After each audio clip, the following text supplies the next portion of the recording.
ছিন্ন করে বাংলাদেশে যদি কোনো নির্বাচন অনুষ্ঠিত হয়, তাহলে অতীতের মতো পুরনো কাঠামোতে ফিরে গিয়ে বাংলাদেশে ফেসিবাদ স্বৈরতন্ত্র প্রতিষ্ঠিত হবার রাস্তা প্রশস্ত হবে। হাজারো শহীদ এবং হাজারো আহত এবং আন্দোলনকারীদের অংশগ্রহণের মধ্য দিয়ে, যে অভ্যুত্থানের মধ্য দিয়ে আমরা আজকের দিন উপস্থিত হয়েছি, সে অভ্যুত্থানকে যদি বাস্তবিক অর্থে পূর্ণাঙ্গ করতে হয়, তাহলে বাংলাদেশের পুরনো রাষ্ট্র কাঠামোকে ভেঙে নতুন করে সে রাষ্ট্র কাঠামোকে গঠন করতে হবে। বাংলাদেশে বিদ্যমান কাঠামোতে প্রধানমন্ত্রীকে যে একচ্ছত্র ক্ষমতা এবং কর্তৃত্ব প্রদান করা হয়েছে, তার মধ্য দিয়ে সাংবিধানিক প্রক্রিয়াতেই একজন প্রধানমন্ত্রী স্বৈর শাসকে পরিণত হওয়ার সুযোগটা রয়ে গেছে।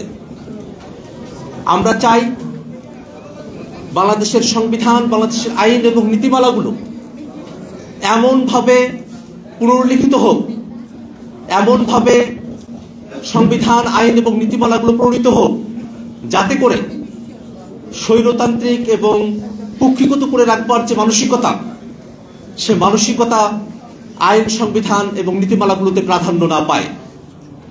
অনেকে বলে থাকেন যে শাসক গোষ্ঠীর সদিচ্ছার উপরেই একটি দেশের আইন শৃঙ্খলা, একটি দেশের গণতন্ত্র এবং নাগরিক অধিকারগুলো নির্ভরশীল হয়ে থাকে।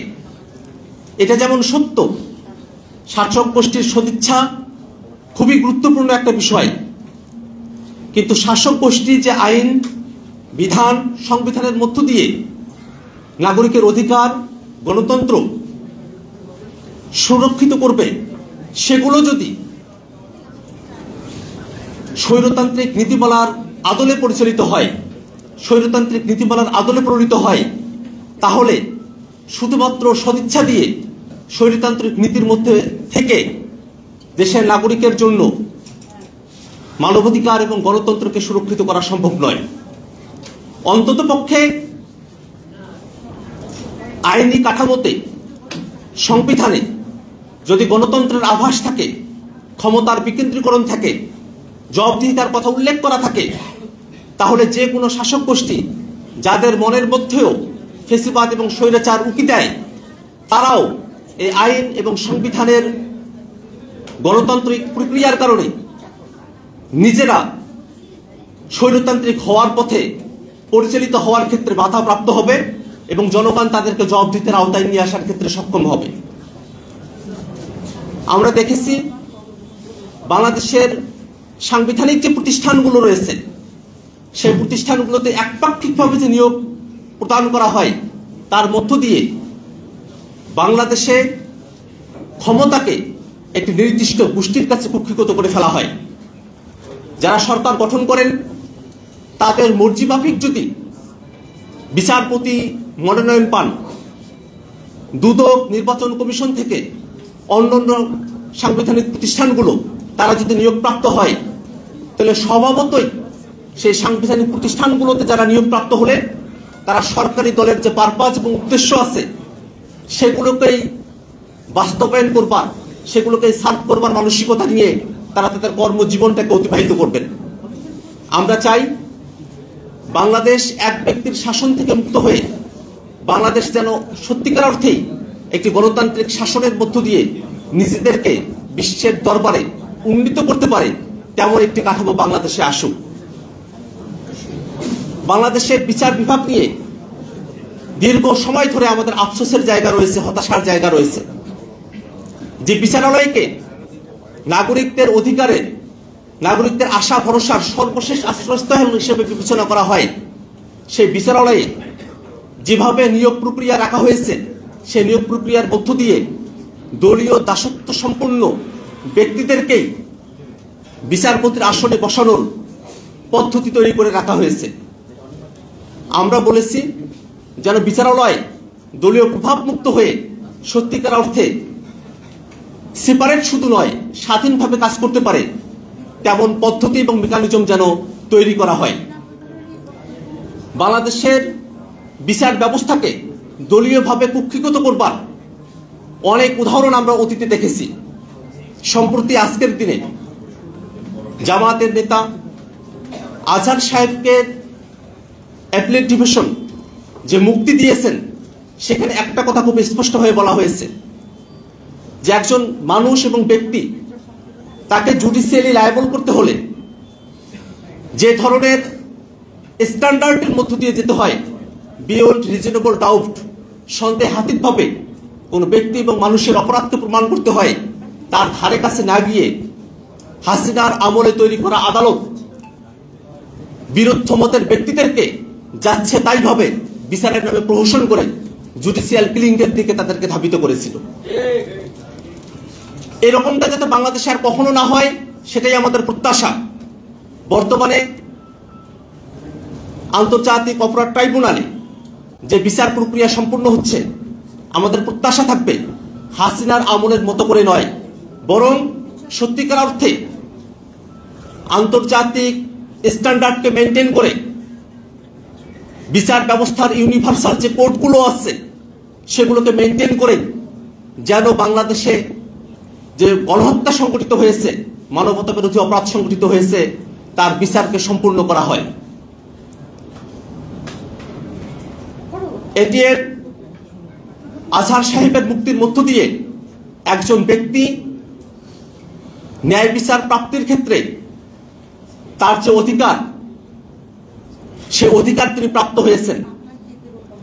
একজন ব্যক্তি এবং একজন মানুষ কোনোভাবেই শুধুমাত্র রাজনৈতিক বিরোধিতার কারণে যেন বিচারের মুখোমুখি হয়ে বিচারের প্রহসনের মধ্য দিয়ে নিজেদেরকে জীবন দিতে না হয়, সে বিষয়টাকে ভবিষ্যতে রাষ্ট্রকে নিশ্চিত করতে হবে। আবার একই সাথে জামায়াতে ইসলামী তাদের ঐতিহাসিক ভূমিকা এবং পক্ষাবলম্বনের যে দায় রয়েছে, সেটাকেও জনগণের কাছে পরিষ্কার করতে হবে।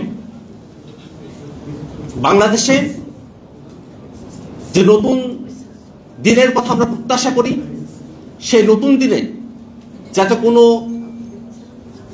দল, কোনো গোষ্ঠী তারা মানবতা বিরোধী হয়ে না ওঠে, তারা গণহত্যাকারী না হয়ে ওঠে, ফেসিবাদী না হয়ে ওঠে, এর জন্য রাজনৈতিক দলগুলোর মধ্যে সংস্কারের বিষয়ে ঐক্যমত্য তৈরি করতে হবে।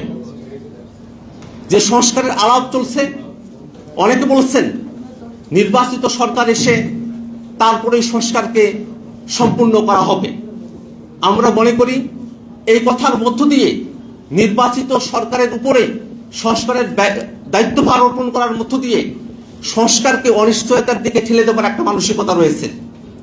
বরং সামনের দিনে যে সরকারি নির্বাচনের মধ্য দিয়ে সরকার গঠন করুক না কেন, সে সরকার যেন যে সংস্কারগুলোর বিষয়ে রাজনৈতিক দলগুলোর মধ্যে ঐক্যমত্য হচ্ছে, মৌলিক সংস্কারের কাঠামোকে রাষ্ট্রীয়ভাবে অ্যাডপ্ট করে এবং সে অনুযায়ী নিজেদেরকে পরিচালিত করতে পারে, সেই বিষয়ে জুলাই সনদের মধ্যে স্পষ্টভাবে ঐক্যমতের ভিত্তিতে রাজনৈতিক দলগুলোকে ওয়াদাবদ্ধ হতে হবে। কোন রাজনৈতিক দল ক্ষমতায় আসার পরে জুলাই সনদের ব্যত্যয় যদি ঘটায়, অবশ্যই বাংলাদেশের জনগণ সেই রাজনৈতিক দলকে প্রত্যাখ্যান করবে।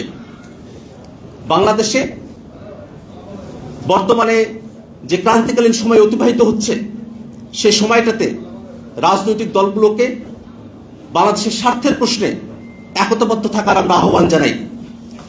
বাংলাদেশে যে গণহত্যাকারী ফেসিবাদী আওয়ামী লীগকে তাদের রাজনৈতিক কার্যক্রম নিষিদ্ধ করবার পরে বিদেশি নানা চক্র এবং দেশীয় আওয়ামী দোসররা নানাভাবে দেশের রাজনীতিকে অস্থিতিশীল করে তোলবার চেষ্টা করছে। আমরা ফেসিবাদ বিরোধী রাজনৈতিক দলগুলো এবং পক্ষগুলো যদি ঐক্যবদ্ধ থাকি, তাহলে কোনোভাবেই বাংলাদেশে আওয়ামী ফেসিবাদ পুনর্বাসিত হওয়ার, পুনরুজ্জীবিত হওয়ার সুযোগ পাবে না। এবং এক্ষেত্রে গণ অভ্যুত্থানের সময়কালে যারা শহীদ হয়েছেন, তাদের রক্তের উপরে আমাদের শপথ নিতে হবে যে বাংলাদেশে যেভাবে আমরা ফেসিবাদকে হটিয়েছি, একটি ফেসিবাদী দলকে হটিয়েছি, তেমনি ভাবে আমরা যেন ফেসিবাদী কাঠামো এবং সিস্টেমকে হটাতে পারি, বাংলাদেশকে গণতান্ত্রিক রূপান্তরের দিকে এগিয়ে নিয়ে যেতে পারি। এটাই হোক আমাদের সকলের প্রতিজ্ঞা এবং সকলের শপথ।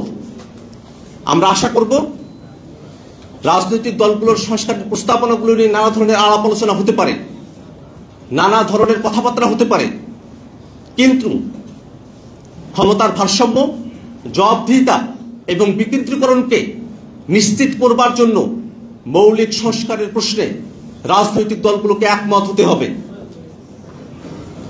অন্তর্বর্তীকালীন সরকার নির্বাচনের সময় ডিসেম্বর থেকে জুনের কথা বলেছেন। সে সময়কালের মধ্যে যে কোনো সময় নির্বাচন অনুষ্ঠিত হতে পারে। আমরা নির্বাচনের পক্ষে আমাদের অবস্থান ব্যক্ত করি, কিন্তু অবশ্যই সে নির্বাচনকে, যে বিচার প্রক্রিয়া শুরু হয়েছে সেই বিচার প্রক্রিয়াকে দৃশ্যমান পর্যায়ে উন্নীত করে এবং সংস্কারকে বাস্তবায়নযোগ্য করে তারপরে নির্বাচনের দিকে অগ্রসর হতে হবে। বাংলাদেশে আর যেন কখনো এমন কোনো সময় ফিরে না আসে, এমন কোনো দুঃশাসন ফিরে না আসে যার বিরুদ্ধে বাংলাদেশের মানুষকে রাস্তায় নেমে আবারও জীবন দিতে হয়। এমন কঠিন সময় যেন বাংলাদেশে আর কখনোই না আসে। এমন একটি শাসন কাঠামো, এমন একটি রাষ্ট্র কাঠামো, এমন একটি রাজনৈতিক বন্দোবস্তের মধ্য দিয়ে বাংলাদেশ রাষ্ট্রটি সামনের দিনে পরিচালিত হবে, এই আশাবাদ ব্যক্ত করে আজকের দিনে Immigration to Canada. We provide the best quality service and solution for Canada immigration. Please visit our website and contact for details.